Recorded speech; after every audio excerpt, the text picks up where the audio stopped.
तो hello family, मैं कुंदन कुमार आपके अपने YouTube channel K2 study point पर आपका स्वागत है। तो आज का जो सब्जेक्ट है मैथ है, सब्जेक्ट है फ्रेंड्स मैथ, जिसमें हम लोग पढ़ने वाले हैं टाइम डिस्टेंस और स्पीड के बारे में, समय दूरी और चाल के बारे में पढ़ने वाले हैं। तो आपसे रिक्वेस्ट है फ्रेंड्स, यदि आप हमारे चैनल पर नए हैं तो चैनल को कर लीजिए सब्सक्राइब, साथ ही साथ बेल आइकन को प्रेस कर देंगे ताकि हर वीडियो नोटिफिकेशन आपको मिलता रहे। तो चलिए शुरू करते हैं। तो चलिए फ्रेंड्स फिगर से समझने का प्रयास करते हैं। देखिए, जब कोई रेलगाड़ी किसी व्यक्ति, किसी खंभा, किसी पोल या पेड़ इत्यादि को पार करती है तो ट्रेन अपनी खुद की लंबाई को ही पार करेगी, क्योंकि ट्रेन की लंबाई की तुलना में पेड़, व्यक्ति, पोल इत्यादि की जो लंबाई होती है काफ़ी छोटी होती है, काफ़ी निम्न होती है, इसीलिए इसको कंसीडर नहीं किया जाता। ठीक है, और इसको फॉर्मूला भी निकल सकता है फ्रेंड्स। देखिए, जब कोई ट्रेन 20 किलोमीटर प्रति घंटे की चाल से चल रही हो और जिसकी दूरी कितना है, ट्रेन की दूरी लंबाई कितना है, d है, तो उसका फॉर्मूला निकल जाएगा। समय बराबर क्या होगा, तो t बराबर d बटा v, यानी कि दूरी बटा चाल हो जाएगा। अब सेकेंड केस में देखते हैं क्या कर रहा है। जब कोई रेलगाड़ी किसी प्लेटफॉर्म, सुरंग और रेलवे ब्रिज को पार करती है तो अपनी लंबाई को साथ साथ इनकी लंबाई को भी पार करेगी, क्योंकि ट्रेन की लंबाई की तुलना में प्लेटफॉर्म और सुरंग और रेलवे ब्रिज जो होते हैं इनकी लंबाई काफ़ी बड़ी होती है, तो इनकी लंबाई भी कंसीडर करने लायक होती है। मान लीजिए जाए कि ट्रेन यहाँ से चलना शुरू कर दिया, ये प्लेटफॉर्म है फ्रेंड्स, ट्रेन यहाँ से चलना शुरू कर दिया तो प्लेटफॉर्म की एंड पॉइंट और रेलगाड़ी की एंड पॉइंट जब छोड़ेगी तो समझ लीजिए कि वो ट्रेन पार कर गई है प्लेटफॉर्म को। तो फ्रेंड्स, क्या हम इसको लंबाई को मानेंगे, इसको लंबाई को मानेंगे? नहीं, यहाँ से यहाँ तक की लंबाई को हम मानेंगे। ठीक है, यानी कह सकते हैं कि जब रेलगाड़ी किसी प्लेटफॉर्म, रेलवे ब्रिज या सुरंग को पार करती है तो अपनी लंबाई के साथ साथ इनकी लंबाई को जोड़ देते हैं। अब कुछ फॉर्मूला देख लेते हैं। समय बराबर क्या होता है, दूरी बटा चाल। समय को t से डिनोट करते हैं और दूरी को d से और चाल को v से डिनोट करते हैं। यदि कह दिया कि दूरी निकालना है तो दूरी बराबर क्या होता है, v गुना t, यानी कि चाल गुना समय। अगर v निकालने, चाल निकालने के लिए यदि बोल दिया जाए कि d बटा t होता है। ठीक है, ये अच्छे से आप समझ गए होंगे। तो इसका फॉर्मूला क्या होगा फ्रेंड्स, देखिएगा, जब कोई रेलगाड़ी 20 किलोमीटर प्रति घंटे की चाल से चल रही हो और ट्रेन की लंबाई कैपिटल D दिया हुआ रहे, कैपिटल D दिया हुआ रहे, अब प्लेटफॉर्म की लंबाई जो है स्मॉल d दिया हुआ रहे, तो जब पार करेगी तो क्या होगा, इसका फॉर्मूला t बराबर d, capital D plus small d बटा v होता है इसका फॉर्मूला। कैपिटल D तो हमने बता दिया कि ट्रेन की चाल है, ट्रेन की दूरी है, और स्मॉल d है प्लेटफॉर्म की दूरी है। ठीक है, यानी कि t बराबर d plus capital D plus small d बटा v होता है। ठीक है, यदि चाल विपरीत दिशा में हो तब दोनों ट्रेन की चाल को जोड़ना चाहिए। सेकंड में क्या करें, यदि समान दिशा में हो तो कोई ट्रेन, तब उनकी चाल घटा दी जाती है। यानी कहने का मतलब है, फिगर से समझने का प्रयास करते हैं। जब कोई ट्रेन विपरीत दिशा, कहने का मतलब कि एक ट्रेन इधर से जा रही है, एक ट्रेन उधर से आ रही है, तो चाल जो होता है फ्रेंड्स वो जुड़ जाते हैं। वो चाल मान ले जाए कि पहली ट्रेन 20 किलोमीटर प्रति घंटे के चाल से जा रही है और दूसरी ट्रेन 2 किलोमीटर प्रति घंटे के चाल से आ रही है, तो दोनों के चाल जो होती है वो जुड़ जाते हैं। ठीक है, सेकंड बात क्या कर रहा है फ्रेंड्स, जब कोई ट्रेन, पहली ट्रेन 20 किलोमीटर प्रति घंटे की ओर से 20 किलोमीटर प्रति घंटे के चाल से चल रही है और दूसरी ट्रेन 2 किलोमीटर प्रति घंटे के चाल से चल रही है, तो वो चल रही है तो v माइनस v2 हो जाएगा, यानी कि उसकी जो चाल होगी वो घट जाएगी समान दिशा में। इतना बात समझ लीजिए कि जब कोई ट्रेन विपरीत दिशा में हो, विपरीत दिशा का मतलब इधर से आ रही है और इधर से आ रही है, तो वो इसकी चाल, दोनों के चाल जुड़ जाएंगी। जब कोई ट्रेन ये समान दिशा में, एक ही दिशा में जा रही है, ये भी एक ही दिशा में जा रहा है, तो ये दोनों की चाल जो है घट जाते हैं आपस में। ये आपको ध्यान में रखना है बातों को। तब चलते हैं नेक्स्ट क्वेश्चन की ओर। अब क्वेश्चन, रेलगाड़ी की चाल 72 किलोमीटर है पर घंटा है, तो इसकी चाल मीटर पर सेकंड में क्या होगा। क्या कह रहा फ्रेंड्स, एक गाड़ी की चाल जो है 72 किलोमीटर प्रति घंटा है और उसकी चाल जो क्या चीज मिलाना है, मीटर पर सेकंड मिलाना है। तो कैसे लाएंगे ये आपको देखना है। देखिए कैसे आएगा, 72 किलोमीटर पर घंटा को हम चेंज करेंगे तो 5/18 से गुना कर देंगे तो चेंज 18 चौके 72 और 4 और 5 से गुना कर देंगे तो 20 आएगा, यानी कि 20 मीटर पर सेकेंड ये हमारे आंसर आ जाएंगे। अब सोच रहे होंगे फ्रेंड्स कि 5/18 कहाँ से आ गया, तो 5/18 से देखिए कहाँ से आ गया है।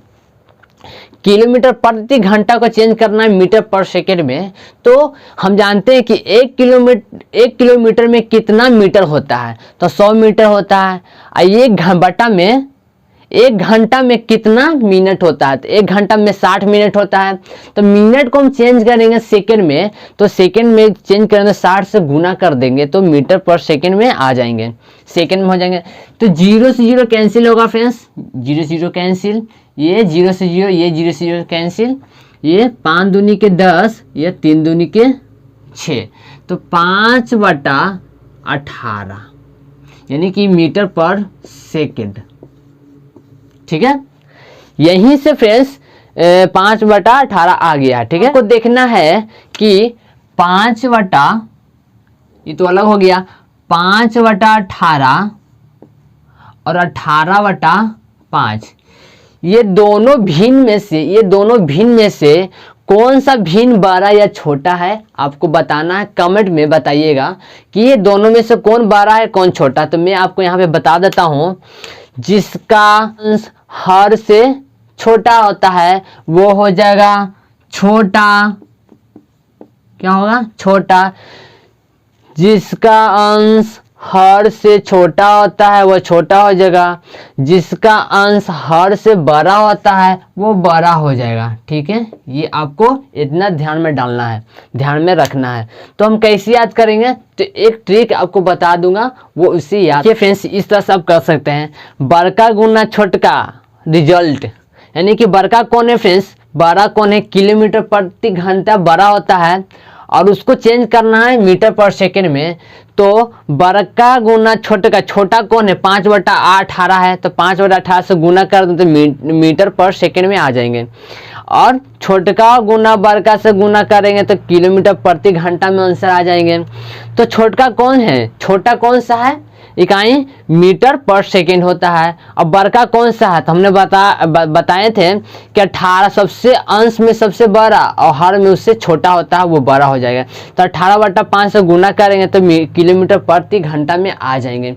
तो इस तरह से आप याद, 90 किलोमीटर प्रति घंटे की चाल से चलती हुई एक रेलगाड़ी बिजली के खंभे को 8 सेकंड में पार करती है, तो रेलगाड़ी की लंबाई क्या होगी। रेलगाड़ी की लंबाई पूछ रहा है, यानी क्वेश्चन कहने का मतलब इसका है कि कोई रेलगाड़ी जो है 90 किलोमीटर प्रति घंटे की चाल से चल रही है और वो कहीं खंभे को पार करती है, तो वो 8 सेकंड में खंभे को पार कर जाती है ट्रेन। तो बताना है कि रेलगाड़ी की दूरी कितनी थी, ये बता, रेलगाड़ी की दूरी कितनी है ये बताना है। तो हमने बताया था फ्रेंड्स, टी बराबर क्या होता है, फॉर्मूला टी बराबर होता है दूरी बटा चाल, होता ना है। तो मैंने आपको बताया, सबसे पहले क्वेश्चन जब भी दिया हो रहा तो सबसे पहले क्या करना है, सबसे पहले समय को देखना है कि समय बहुत इंपॉर्टेंट होता है, जैसा कि हम सभी जानते हैं। तो क्वेश्चन पर ये समय को देखना है कि समय कहाँ पर दिया, तो समय को सबसे पहले उठाएंगे टी, टाइम की जगह क्या होगा 8 सेकेंड, और दूरी तो पूछा ही है कि रेलगाड़ी की लंबाई क्या है, तो दूरी को हम डी छोड़ देते हैं। अभी कितना के चाल से चल रहा है फ्रेंड्स, 90 किलोमीटर प्रति घंटे की चाल से चल रहा है। तो हमारे ऑप्शन में क्या मीटर पर सेकेंड में आ रहे हैं, लेकिन यहाँ पे किलोमीटर प्रति घंटा है, तो हम चेंज करेंगे मीटर पर सेकेंड में। तो हम जानते हैं बड़का से छोटका में गुना, ये बड़का दिया हुआ है जिसमें छोटका से गुना करना है, तो 5/18 से गुना कर देते हैं तो 18 पचे 90, 18 पचे 90। ये दोनों को आपस में गुना कर देते हैं तो हो जाएगा 5 के 25। अब इसको इस तरफ लेके जाएंगे फ्रेंड्स तो d बराबर हो जाएगा 25 × 8 बराबर 200 मीटर पर सेकेंड। यही हमारा आंसर हो जाएगा। ठीक है, तो ऑप्शन देखना है कि 200 मीटर प्रति सेकेंड किस में आया है, ये सही हो जाएगा। चलिए नेक्स्ट, एक ट्रेन 370 मीटर लंबी है और उससे 50 मीटर लंबी एक सुरंग को पार करने में 12 सेकेंड लगाते हैं, तो ट्रेन की गति किलोमीटर प्रति घंटा में कितना होगा। क्वेश्चन के कहने का मतलब है कि कोई ट्रेन है जो 370 मीटर लंबी ट्रेन है, ठीक है, और 50 मीटर लंबी एक सुरंग है, तो उसे सुरंग को पार करने में वो 12 सेकेंड लगाते हैं, तो वो ट्रेन की गति किलोमीटर प्रति घंटा में आपको बताना है। तो मैंने आपको बताया था फ्रेंड्स, तो टी बराबर होता है दूरी बटा 4। तो मैंने हम पीछे बताया था कि जब कोई ट्रेन किसी सुरंग, किसी रेलवे पुल, रेलवे ब्रिज या प्लेटफॉर्म को पार करती है तो ट्रेन अपनी लंबाई के साथ साथ इन सब की लंबाई को भी पार करती है, इन सब की लंबाई कंसीडर कर सकते हैं, यानी जुटता है नंबर। तो मैंने एक फॉर्मूला लिखाया था कि टी बराबर ट्रेन की दूरी प्लस प्लेटफॉर्म की दूरी, डी से डिनोट हमने किया था।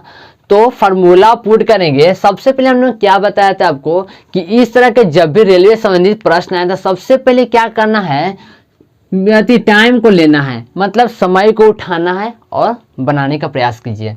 समय में हमारा कितना है, टी बराबर कितना दिया फ्रेंड 12, और डी कैपिटल डी का मान कितना दिया हुआ है 370 मीटर लंबी ट्रेन, 370 मीटर लंबी ट्रेन, अब प्लस सुरंग की दूरी कितना दिया 50 मीटर, अब बटा में भी। ठीक है,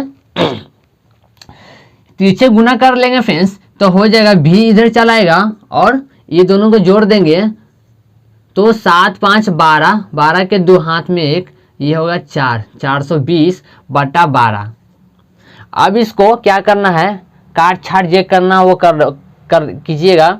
अब देखिए छोटे पर घंटा में लाना है इसको, तो क्या करेंगे, छोटका से बड़का में गुना, तो 12 वाला कौन सा है 18 बटा 5 बड़का है, तो तिरछे गुना कर देंगे तो 5 दूनी के 10, एक बार में 3 से 6 बार में छोटी 18।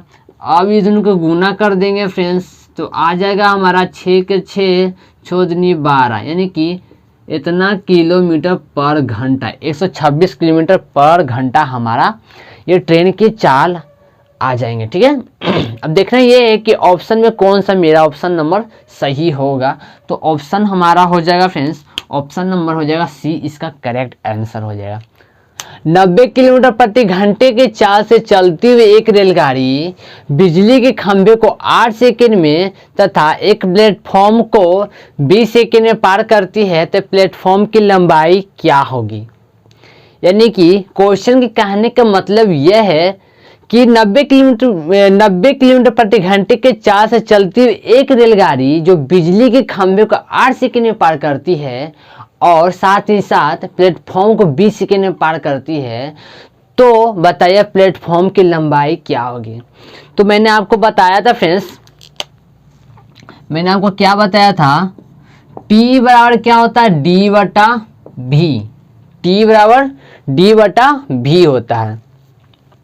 तो पूछ रहा है क्या प्लेटफॉर्म की लंबाई, यानी कि डी पूछ रहा है, तो डी बराबर क्या होगा भी इंटू टी, है कि नहीं।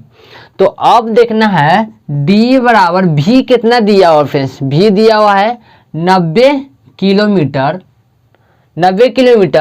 तो क्या फ्रेंड्स सारा चीज वैल्यू दिया सेकंड में, यहाँ पर मीटर पर सेकंड में दिया हुआ, मीटर में दिया हुआ है, तो हमको किलोमीटर को मीटर पर सेकंड में बदलने के लिए क्या करते हैं, बड़का से छोटका में गुना, बड़का से छोटका में गुना। तो छोटका कौन सा है, 5/18, सॉरी हाँ 5/18, तो 18 पचे 90। कितना दिया हुआ फ्रेंड्स, समय कितना दिया हुआ, तो हमारा समय का अंतर है 20 और 8, समय का अंतर इतना दिया हुआ फ्रेंड्स। तो हम हल कर देते हैं, तीन दोनों को गुना करेंगे तो 25, ये दोनों को घटाएंगे अंतर हो जाएगा तो 12 हो जाएगा। अब आपस में गुना कर देंगे फ्रेंड्स तो 300 मीटर इसका आंसर आ जाएंगे।